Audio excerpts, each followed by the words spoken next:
Welcome back. You can hear the duck breast sizzling, and during the break, or like in the last 7 minutes, like we had started frying up one side of the duck breast. You flipped it, and then you took it and put the whole pan in the oven. Put the whole pan into the oven, and it doesn't take very long at all because they're ready. How long did you have them in the oven for? About 5 minutes. About 5 minutes? And do you, like, just 350 on bake? 350 degrees on bake. All right. I'm excited to try these. And even though there are 2 breasts here, they did not come from Howard or Bernadette, just letting you know. Howard and Bernadette are okay, but you may not be able to take them back to your classroom. Our producer, Corinza, has confiscated them. He's not letting them go. I've had that problem. I've been facing that all week long.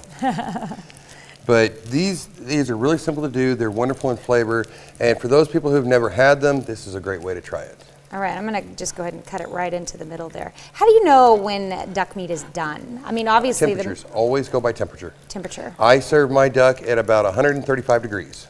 And what would you call that, like? That's a medium rare. Oh, that looks beautiful. It has a nice crust on it too. Yes, and that's the key. In order to get really good on your duck, you really need to make sure that you get a really good crust on it, because that's part of the characteristics of duck, is being able to have that crispy skin. I'm trying to let it cool because I know it's going to like burn my tongue as soon as I try it.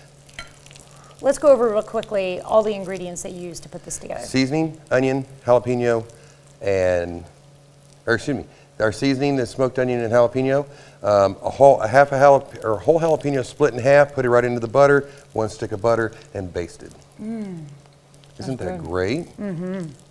That's really good. I'm glad you enjoy. That's really good.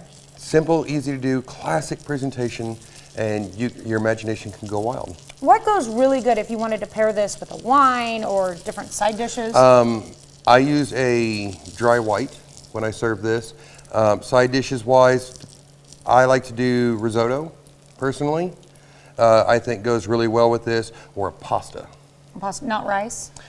You can do it like a rice pilaf, but you have to be really careful that your rice pilaf has actual flavors in it. You need to have a good stock when you make it. You need to impart more flavors into it, lots of herbs. Okay. And it'll come out really well. Kind of a creamy rice would be good. Yeah. Or no, yeah, pasta, yeah. Yes. That sounds delicious.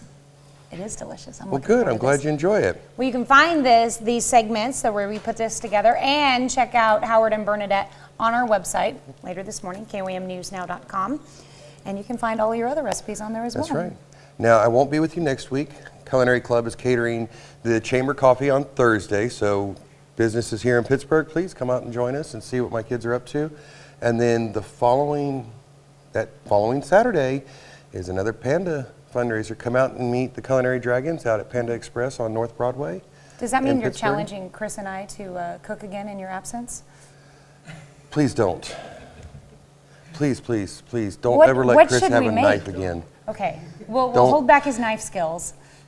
We've decided that we're gonna have a knife skill class. Yes, when I come back, first one, we're gonna talk about knife skills and proper knife usage. I was so scared. I was worried for Chris that he was gonna cut himself on the air. Let me help you out, Chris. All right, well, if you have an idea of what you would like us to make, go ahead and send us a message on Facebook. And you can send it to either of us. It works. PHS Culinary Dragons are on Facebook, Instagram, TikTok. And you can also reach us at PHS Culinary at USD 250. In the meantime, we'll be right back.